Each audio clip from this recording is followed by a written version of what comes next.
అనకాపల్లి జిల్లా కేజీవీబీలో 10వ తరగతి విద్యార్థి గర్భం దాల్చిన ఘటన ఆలస్యంగా వెలుగులోకి వచ్చింది. ఈ విషయం తెలుసుకున్న స్కూల్ సిబ్బంది బాలికను గుట్టు చప్పుడు కాకుండా కుటుంబ సభ్యులకు అప్పగించారు. గొలుగొండ మండలానికి చెందిన ఓ బాలిక అమ్మమ్మ సంరక్షణలో ఉంటూ కేజీబీవీలో 10వ తరగతి చదువుతుంది. అయితే ఆ బాలికకు 2 రోజుల నుంచి వాంతులు అవుతుండడంతో స్కూల్ సిబ్బంది చికిత్స అందించారు. అయినా వాంతులు తగ్గకపోవడంతో పరీక్ష చేయగా బాలిక గర్భవతిని తేలింది. దాంతో బాలికను తన అమ్మమ్మకు అప్పగించారు.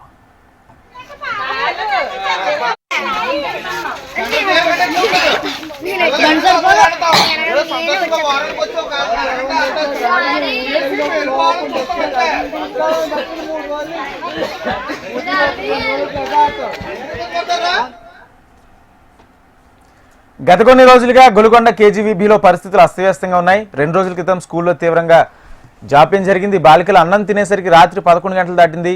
అలాగే 2 రోజుల క్రితం పిల్లలను కలిసేందుకు తల్లిదండ్రులు ఇక్కడికి రాగా ప్రిన్సిపల్ సుధా నిరాకరించారు.